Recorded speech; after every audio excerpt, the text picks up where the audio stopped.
When a group of military officers raided the executive mansion of President William Tolbert, Liberia experienced the first coup d'etat of its 133-year-old history.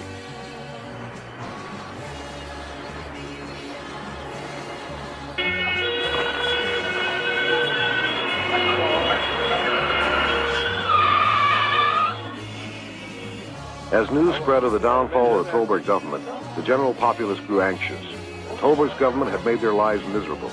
He had increased the price of food and used his private army and police to terrorize and kill those who disagreed with his policies. With Tolbert dead, the rest of his cabinet would now stand trial. In all cases, their charges would be the same: high treason, misuse of public office, rampant corruption, and gross violation of human and constitutional rights. Right there. Yeah, sit down. Pull it.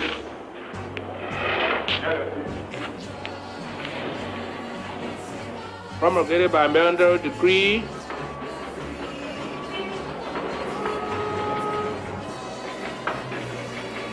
signed and order approved.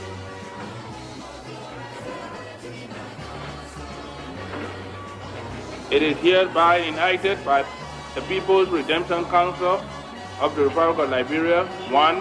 High treason. It shall constitute a crime of high treason, a first-degree felony, if A. By rampant corruption, a public officer selfishly accumulates wealth to himself and thereby denies or negates a fair distribution of the national wealth to his fellow citizens, and thereby necessitating a military coup d'etat as the only means of liberating the people. Signed, Master Sergeant Samuel K. Doe, Chairman of the People's Redemption Council and Head of State of the Republic of Liberia. Chairman, I am not guilty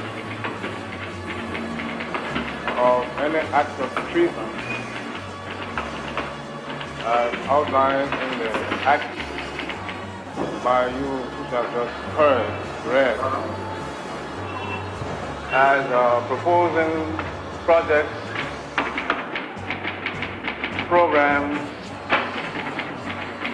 and plans for the government.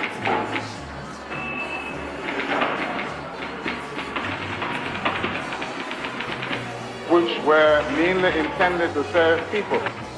What we want to know here is that you have worked in the government for 18 years. And on top of that, you are a Liberian citizen. We want to know whether, in your own opinion, the democratic processes that have been going on through the years, the Liberian government in the instrumentality of the True Party, do you think it has been monopolized by just few people, which has excluded the masses of the Liberian people from taking part? That's the question.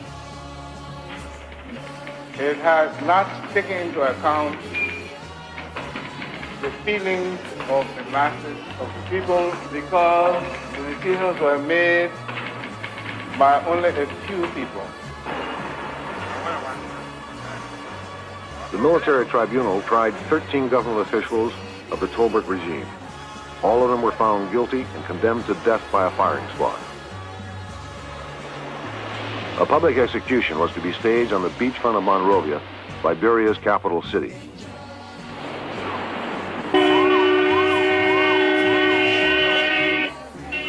The new leader of this country, Master Sergeant Samuel Canyon Doe, declared these executions would mark the end of this country's oppression. The Liberian people were eager for the executions to begin. The sooner Tolbert's men were shot, the sooner their country could enter an era of civilian rule. For nearly an hour, the condemned men sat in a bus and watched crews erect their execution posts on the quiet beachfront.